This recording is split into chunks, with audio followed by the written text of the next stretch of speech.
வந்தோடனே எனக்கு நிறைய விஷயங்கள் வந்து நீங்கள் என்ன பண்ணிட்டு இருக்கீங்கன்னு தெரியுமான்னு சொல்லிட்டு நான் பண்ணுற விஷயத்துக்கு இதெல்லாம் இருக்குது அப்படிங்கிறத எனக்கு எடுத்து வச்சிங்க சார். ரொம்ப நன்றி சார். Thank you sir. உங்ககிட்ட நான் சிம்பிளிசிட்டியை கற்றுக்கிறேன் சார். ரொம்ப நன்றி சார். Thank you sir.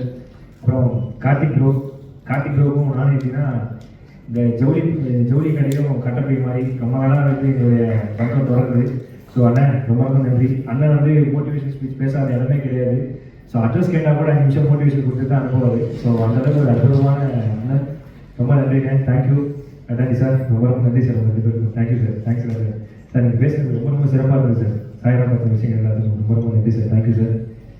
ஏன்னா இப்போ வந்து எல்லாருமே சொல்லுவாங்க இந்த ஸோ என்கிட்டயும் அப்படி தான் நான் படிக்கும்போது சொன்னாங்க. ஏன்னா இங்கே பேசுறதே எனக்கு ஃபர்ஸ்ட் ஆஃப் ஆல் பசங்க கிட்ட பேசுறதுக்கே கொஞ்சம் பயம். ஏன்னா நானும் ஸ்டூடெண்டாக இருக்கும்போது கொஞ்சம் பேச்சு சரியில்லைனா வாட்ஸ்அப் பார்க்க ஆரம்பிச்சிருவாங்க. எப்படா ஏன்னா நாங்கள் ஸ்கூல் படிக்கும்போது இங்கே கரஸ்பாண்டோடைய ஃப்ரெண்ட் ஒருத்தர் வந்து பேசிட்டு இருந்தாங்க. அப்போ ஒரு 3 வார்த்தை பேசுறாரு. ஃபர்ஸ்ட் வருஷம் வழியில் பயங்கரமாக கைட்டுனாங்க பசங்க. அப்போ பயங்கரமாக கைட்டுனா ஒரு 45 மினிட்ஸ் பேசினாரு. ஸோ அடுத்த வருஷமும் பசங்க வந்து சீனியர்லாம் பயங்கரமாக கைட்டுருந்தாங்க. அப்போ அவங்க பயங்கர ரெஸ்பான்சிபிள் 1 hour பேசினாரு. திருப்பி அடுத்த வருஷம் பேச ஆரம்பிக்கும் முன்னாடி கைட்டுனாங்க. என்ன பாருங்க இப்போ அப்பதான் தெரிஞ்சுது நீங்க பேசுறதுக்காக கைட்டேன் பேசாதீங்கிறதுக்காக கைட்டேன்னு சொல்லிட்டு இது வந்து எங்க ஹெட்மாஸ்டர் தான் சொன்னாரு. ஸோ பேசும்போது மட்டும் கரெக்டாக பேசணும்பா. ஏன்னா கொஞ்சம் மட்டும் இதாச்சுன்னா கேட்குறவங்களும் லிசன் பண்ணணும், பேசுகிறவங்களும் லிசன் பண்ணணும். ஸோ அப்படிதான் பேச்சு இருக்கணும்னு சொல்லுவாங்க. ஸோ இங்கே இருக்குங்க எல்லாருமே வேற லெவலில் பேசுகிறாங்க, வேற லெவலில் இது பண்ணாங்க. பட் என் லைஃப்ல நான் பார்த்த விஷயம் மட்டும் சொல்கிறேன். எப்பயுமே வந்து படிப்பு தான் முக்கியம் அப்படின்னு சொல்லுவாங்க. அதுதான் உண்மை. ஏன்னா நான் படிக்கும்போது வந்து எனக்கு இப்போ இந்த மாதிரி ஒரு நான் இப்போ ஏதோ பண்ணிட்டு இருக்கேன் அப்படின்னா அது முக்கியமான காரணம் என் லைஃப்ல நான் பார்த்த டீச்சர்ஸ் தான். ஸோ டீச்சர்ஸ் மட்டும் என்னையுமே வந்து நம்ம மைண்டில் வச்சுக்கணும். ஏன்னா 8th படிக்கும்போது நான் வந்து நமக்கு தமிழ் ரொம்ப ரொம்ப பற்று அதிகம். தமிழ் சப்ஜெக்ட் மட்டும்தான் நிறைய மார்க் எடுப்பேன். அப்போ வந்து ஒரு வாட்டி இந்த தமிழுக்கு வந்து 2 புக்கு வரும். தமிழ் புக்கு அப்புறம் துணைப்பாடம் புக்கு 2 புக்கு வரும். அந்த துணைப்பாடம் புக்கில் வந்து எல்லா கேள்வியும் எனக்கு வந்து தெரிஞ்சுது, ஒரு தடவை தெரிஞ்சுது. அப்போ வந்து காடு அது விவரி அப்படின்னு சொல்லும்போது அது எனக்கு தெரியவே இல்லை. சரி அது மட்டும் கேப்பா இருக்குன்னு சொல்லி நான் ஃபில்அப் பண்ணி கொடுத்தோன்னு பார்த்தா அதை படிச்சு அதை நான் என்ன இதுன்னு சொல்லிட்டு படிச்சாங்க. எல்லாருமே சிரிக்க ஆரம்பிச்சிட்டாங்க கிளாஸ்ல. ஏன்னா காடு விவரினோட காடுலே வித்தியாசமான காடு சுடுகாடு அது ஊரில் ஒதுக்குப்புறமாக இருக்கும் அப்படின்ட்டு. ஸோ அது வந்து எல்லாருமே போட்டு சிரிக்க ஆரம்பிச்சிட்டாங்க. நான் செத்த போல மிஸ் அடிப்பாங்க அப்படின்னு நினைக்கும் போது மிஸ் அப்போ ஒன்று சொன்னாங்க, அவனுக்கு கைத்தறல் கொடுங்க, பரவாயில்ல அவன் கேப் போடாமல் ஏதோ ஒரு கிரியேட்டிவிட்டியாக அவனுக்கு பண்ணியிருக்கான் பாருங்க, அவனுக்கு கைத்தறல் கொடுங்கனாங்க. அப்படியா பரவாயில்ல இந்த மாதிரி தான் எல்லாரும் இருக்கணும் அப்படின்னா சரி இதே நான் அட்வான்டேஜ் எடுத்துட்டு அடுத்த பட்சம் படிக்கவே இல்லை. படிக்காமே வந்து அப்போ வந்து இந்த காட்டு தீ பற்றிலாம் இருக்கும். தீயை பற்றி விவரி, தீயிலே சிறந்த தீ எங்களுக்கு டீச்சர் ரேவதி இப்படிலாம் எழுதி அமைச்சிட்டேன். இப்போ அதுக்கப்புறம் கடைசியாக வந்து ஆனந்தின் வாழ்க்கையின் நம்பிக்கைகள் அப்படின்னு ஒரு லெசன் வரும். ஆனந்தி இதை வாழ்க்கையின் நம்பிக்கையாக கருதினார். ஆனந்தின் நம்பிக்கையே எப்படியாவது இன்று படிக்கும் 8ஆம் வகுப்பு மாணவர்கள் அனைவரையும் தமிழ் டீச்சர் அவர் பாஸ் செய்வார் என்பதுதான் அப்படின்னு சொல்லி நான் எழுதிட்டேன். கட் பண்ணா அதுக்கப்புறம் மேடம் வந்து பார்த்து அடியே அடிச்சாங்க. என்ன பண்ண நீங்க தான் அப்போ அவங்க சொன்னாங்க எங்க எதை பண்ணணுமோ அதை பண்ணணும். ஸோ நீ வந்து ஃபார் எக்ஸாம்பிள் வந்து இதை வந்து இதுல ஒரு இன்ட்ரெஸ்ட் இருக்கா இதுல போ, பட் இது இங்கே பண்ணாத அப்படிங்கிறத சொன்னாங்க. ஸோ அன்னைக்கு தான் எனக்கு விஷயம் புரிஞ்சுது. அப்புறம் நானும் வந்து எப்பவுமே வந்து ஒரு விஷயம் மட்டும் எனக்கு புரிஞ்சுக்கிட்டே இருந்த ஸ்கூல் படிக்கும்போது. ஏன்னா பைத்தியக்காரன் பேச்ச கூட கேட்கலாம், ஆனால் சொந்தக்காரன் பேச்ச கேட்கக்கூடாதுன்னு சொல்லி அந்த ஸ்கூல் படிக்கும்போது ஒவ்வொன்றும் தெரியும். ஏன்னா நான் வந்து 5th படிக்கும்போது 5th 6th படிக்கும்போது ஓரளவு படிப்பேன். படிச்சு முடிச்சுட்டு அப்படியே படிக்கும்போது ஸ்போர்ட்ஸ்ல ரொம்ப இன்ட்ரெஸ்ட் ஆயிடுச்சு. நான் ஃபுல்லாக ஸ்போர்ட்ஸ்ல தான் இருப்பேன். என்னுடைய ஆசை என்ன எப்படியாவது வந்து ரயில்வேஸ்ல ஜாப் ஆகணும் அப்படிங்கிறது என்னுடைய ஆசை. ஏன்னா இப்போ எல்லாமே +2 முடிச்சுட்டு என்ன படிக்கலாம் அப்படிங்கிறது வந்து பயங்கர இதாக இருக்குங்க. நான் இப்போ 7th படிக்கும்போது எப்படியாவது நம்ம வந்து ஸ்போர்ட்ஸ்க்கு போகிறோம், எப்படியாவது நம்ம போய் ஸ்டேட் வின்னர் ஆகும், நேஷனல் போகிறோம், அப்படியே ரயில்வேஸ்ல வந்து அப்பாயின்மெண்ட் ஆகணும் தான் என்னுடைய ஆசையாக இருந்துச்சு. நான் 7th 8th 9th படித்தேன். நான் கொஞ்சம் ஸ்போர்ட்ஸ் போனாலும் படிப்பு சரியாக படிக்கல. அப்போ வந்து 10th ஸ்கூலில் கடைசி எக்ஸாம் வைக்கிறாங்க. அதுக்கப்புறம் ஒரு 50 நாள் லீவாக இருக்கிற பப்ளிக் எக்ஸாம் தான். கடைசி எக்ஸாமில் 200 சில்லற மார்க் தான் எடுக்கிறேன். உடனே எங்கள் வீட்டில் வந்து சொந்தக்காரங்களாம் ஒரு மாதிரி பேச ஆரம்பிச்சிட்டாங்க. ஏன்னா இந்த பையன் அவ்வளோதான், இவன் இப்படியே போயிடுச்சுன்னா என்ன ஆகுது, என்ன உங்கள் குடும்பத்திலே இது வந்து ஊதாரியாக சுத்த போகுது, இது என்ன படிச்சு என்ன கிளிக்க போகுது, 200 மார்க் கூட சில்லறையிலே இருக்குது. ஸ்கூல்லேயே வந்து எல்லாருமே சொல்கிறாங்க, ஸ்கூல் மேடம்லேருந்து எல்லாமே கம்ப்ளைண்ட் பண்ணுறாங்க, ஸ்போர்ட்ஸ் போவாங்க, அதனால ஸ்கூலுக்கே கெட்ட பேர் வந்துருக்குது அப்படின்னா சொல்கிறாங்க. என்னது இது அப்படின்னு சொல்லும்போது எங்கள் அம்மா ஒரு சொன்னாங்க, தம்பி 500க்கு 400 மேலே மார்க் எடுத்துட்டு என்ன வேணா பண்ணிக்க போனால் உனக்கு கேட்கவே மாட்டேன், நான் சொந்தக்காரங்க தப்பாக பேசுகிறாங்க அப்படியான்னு சொல்லிட்டு சரின்னு சொல்லிட்டு அந்த 50 நாள் டைம் இருந்துட்டு சரின்னு சொல்லிட்டு உட்காந்து படித்தேன். படிக்கும்போது கட் பண்ணால் ஆனால் டெய்லி முழுமையாக உட்காந்து படித்தேன். டிராகன் படத்தில் பிரதீப் ரங்கநாதன் படிக்கிற மாதிரி காலையில் நைட்டு வரைக்கும் உட்காந்து பயங்கரமாக படித்தேன். படிச்சுட்டு ப்ளூ பிரிண்ட்லாம் வரும், கடைசி பேஜில் வந்து ப்ளூ பிரிண்ட்லாம் வரும், அதெல்லாம் பார்த்து படித்தேன். முடிச்சுட்டு அப்படியே எக்ஸாம் எழுதினேன். எக்ஸாம் எழுதி முடிச்சோன்னா வந்துட்டேன். நாளைக்கு ரிசல்ட் நீங்கள் நைட்டு எனக்கு பயம் ஸ்டார்ட் ஆகுது. ஐயோ நாளைக்கு என்ன ஆகும் போதோ தெரியலையோ, ஏதோ பண்ண போகிறாங்க நம்மளை, ஏதோ பயமாகவே இருக்குது. காலையில் 9 மணிக்கு ரிசல்ட்டு, 7 மணிக்கு எங்கள் வீட்டில் எல்லாம் எழுப்புறாங்க. தூங்குறவனை தூங்குற மாதிரி நடிகை எழுப்ப முடியுமா, முடிச்சுருந்தா அதை எந்திரிக்க முடியல. கட் பண்ண 8:50 எங்கள் வீட்டு லேண்ட்லைன் நம்பருக்கு ஒரு ஃபோன் வருது. எங்கள் அப்பா எடுத்து பேசுறாரு. அப்படியா, ஓ என்ன சொல்கிறீங்க, ஓகே ஓகே ஓகே. அப்புறம் ஏச்சி, ஏய் ஸ்கூலுக்கு கூப்பிட்றாங்கடா, ஏன் நீ 419 மார்க் எடுத்துட்டியா அப்படின்னு. 419 மார்க் நான் எனக்கு ஹாப்பி.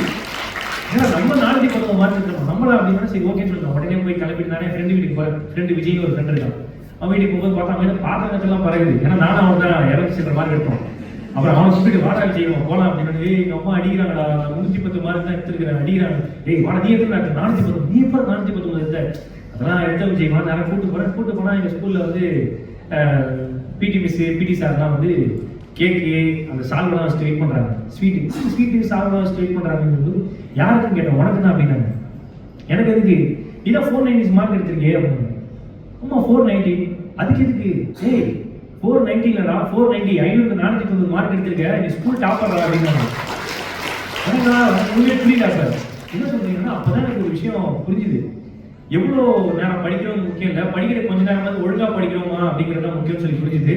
ஸோ அப்போ வந்து நான் வந்து ஸ்கூல் டாப்பர் ஆனேன். ஆனால் அந்த ஒரு 50 நாள் முழுமையாக உட்காந்து படித்தேன். ஃபுல்லாக காலையில் நைட் வரைக்கும் என்னென்ன படிக்கணுங்கிறது டீச்சர்ஸ் தான் வந்து எனக்கு சொல்லி கொடுத்தாங்க. நான் படித்தேன்.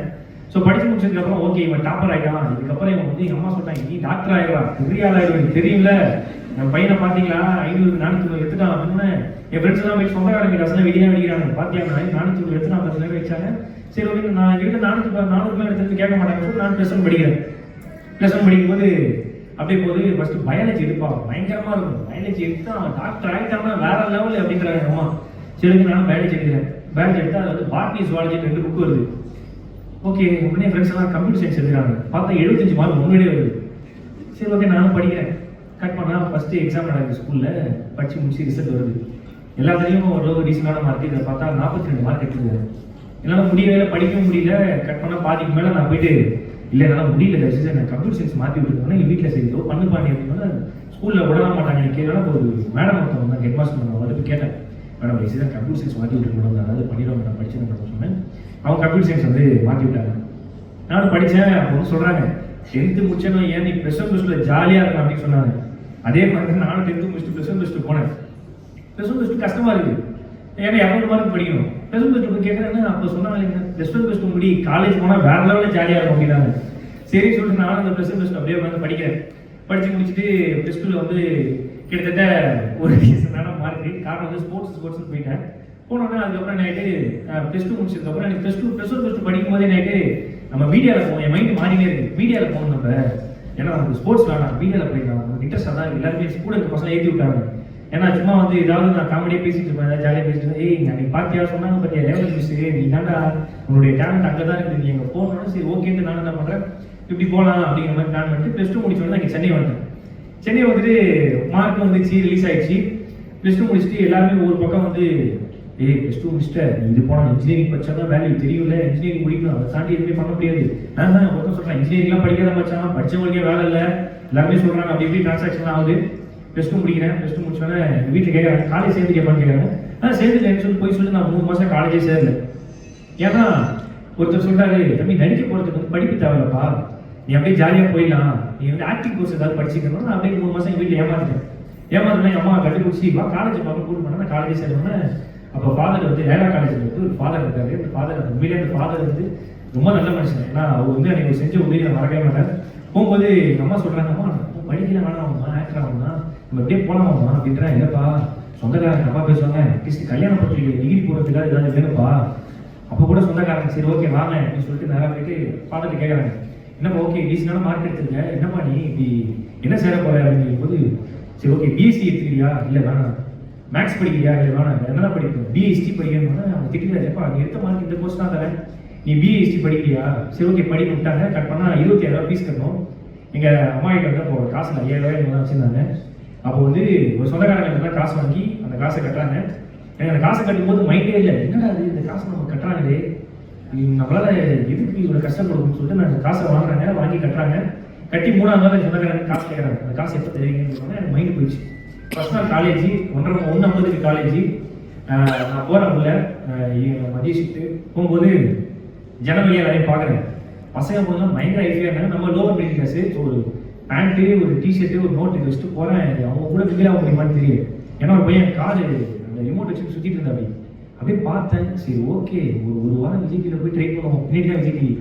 சரி அப்படி கிடைக்கலாம், திரும்பி இங்கே வந்துடலாம் மிக பார்க்கறதுல. சரி ஓகே, எனக்கு 1 வாரம் ஆச்சு, 10 நாள் ஆச்சு, 1 வருஷம் ஆச்சு. எங்கள் வீட்டில் படிக்கிற ஆமாம் முடிச்சிட்டேன். நீங்கள் இந்த செமஸ்டர் எக்ஸாம் எழுதிட்டு தெரியுமா எத்தனை பர்சன்டேஜ்லாம் போய் சொல்கிறேன். ஏன்னா என் நம்பர் தான் கொடுத்துருக்கேன் காலேஜில்.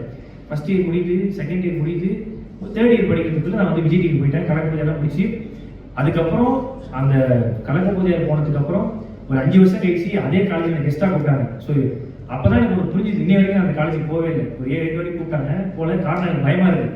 ஒரு இன்ஃபீரியாரிட்டி காம்ப்ளெக்ஸ், நம்ம படிக்கலையே, நம்மளால படிக்க முடியலையே, படிக்கலையேன்னு சொல்லிட்டு. ஸோ எனக்கு அன்னைக்கு தான் நான் புரிஞ்சுது படிப்போட முக்கியத்துவம் என்ன, படிப்பு எந்த அளவுக்கு முக்கியம். ஏன்னா +2 வரைக்கும் பேசிக் நாலேஜாக நமக்கு தெரியும். அதை தாண்டி ஒரு டிகிரின்றது எவ்வளோ இம்பார்ட்டன்ட் எனக்கு அப்படின்னு தெரிஞ்சுது. ஏன்னா ஒரு டைமில் கலக்க பூஜை முடிச்சுட்டு ஒரு டைமில் என்னால் சர்வே பண்ண முடியுமா, வேலைக்கு போன நினைக்கும் போது கூட என்னால் வேலைக்கு போக முடியல. காரணம் என்கிட்ட வந்து சரியான படிப்பு இல்லை. அப்படிங்கும்போது அப்போ தான் நான் முடிவு பண்ணேன், சரி நம்ம தான் படிக்கலையே, அட்லீஸ்ட் நம்மளால முடிஞ்சது ஒரு சிலரை படிக்க வைக்கணும்னு சொல்லிட்டு அன்னைக்கு ஒரு 25,000 ரூபா நம்ம கிட்ட இல்லாததான் படிக்க முடியல அப்படின்னு சொல்லிட்டு முதல்ல நான் வந்து ஒரு குழந்தைன்னா அந்த பொண்ணு தான், ஆனால் பையன் மாதிரியே முடிதான் வெட்டியிருப்பாங்க. ஸோ அந்த பொண்ணு வந்துட்டு ஆனால் எங்கள் வீட்டில் எங்கள் அம்மா வந்து கூலி வேலைக்கு போகிறாங்க, என்னைக்கு கூலி வேலைக்கு போக சொல்கிறாங்க.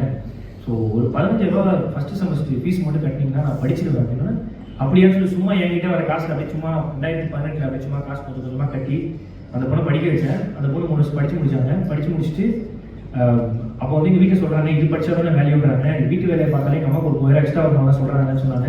இல்லைம்மா நீ படிமா ஜாலின்னு சொல்லி நானும் அப்படியே படிக்க வச்சேன். முடிச்சுட்டு அந்த பொண்ணு எனக்கு இல்லைன்னா எனக்கு LNDயில் வேலை கிடச்சிச்சிங்க, நான் வேலைக்கு சேர்ந்துருக்கேன் அப்படின்னு அப்படியே ஓகேன்ட்டேன். முடிச்சு ஒரு ஃபஸ்ட்டு மாதம் சம்பளம் வாங்கிட்டு இருந்துச்சு. அப்படியே அவங்களை பார்க்க வரணும்னு சொல்லி வந்துச்சு. வந்துட்டு அந்த காசை என்கிட்ட கொடுத்துச்சு. என்ன காசை என்கிட்ட கொடுத்தேன், இல்லை 10,000 மட்டும் எடுத்துக்கிட்டேன், இந்த காசு யார் யாரும் நீங்கள் படிக்க வைங்க அப்படின்னு சொல்லி என்கிட்ட கொடுத்துச்சு. ஸோ அந்த பொண்ணு கொடுத்த இனிஷியேட்டிவ் தான் என்னால் முடிஞ்சது கிட்டத்தட்ட நம்ம தான் படிக்க வைக்கணும்னு சொல்லிட்டு இப்போ வரைக்கும் ஒரு வருஷத்துக்கு 50 பேரை படிக்க வச்சுட்டு இருக்கோம். ஸோ இது வந்து ஒரு பெருமையோ அதிகாரம் சொல்லலை, படிப்புன்றது எவ்வளோ இம்பார்ட்டன்ட்ங்கிறது அப்போ தான் தெரிஞ்சுது. ஸோ நீங்கள் எல்லாரும் பெரிய பெரிய படிப்பெல்லாம் படிச்சுட்டு இருக்கீங்க. ரொம்ப சந்தோஷம். உங்கள் எல்லாரையும் பார்க்கறது ஒரு விஷயம் வந்து கற்றுக்கிட்டதுக்கு ரொம்ப நன்றி. அதுலேயும் வந்து அரசு பள்ளி மாணவர்களுக்கு இவ்வளோ இனிஷியேட்டிவ் எடுத்து பண்ணுறதுக்குலாம் ரொம்ப நன்றி சார். தேங்க்யூ. அது அரசு பள்ளி தனியார் பள்ளியை தாண்டி எல்லாருமே வந்து மாணவர்கள் தான். ஸோ சார் சொன்ன மாதிரி அரசு பள்ளியில் படித்தவங்க தான் நீங்கள் எங்கேயோ இருக்கிறாங்க. ஸோ கண்டிப்பாக நீங்கள் எல்லோரும் பெரியாராக வரீங்க. என்னை விட அறிவுலையும் திறமையிலையும் அதிகமாக இருக்கிற இவ்வளோ மாணவர்கள் செஞ்சது எனக்கு ரொம்ப சந்தோஷம். தேங்க்யூ. இந்த சாய்ராம் வந்து 25 வருஷமாக பண்ணிட்டு இருக்காங்க. இப்படி அற்புதமான இனிஷியேட்டிவ் எடுத்து பண்ணுறதுக்கு ரொம்ப நன்றி. Thank you so much. தேங்க்யூ ரொம்ப நன்றி.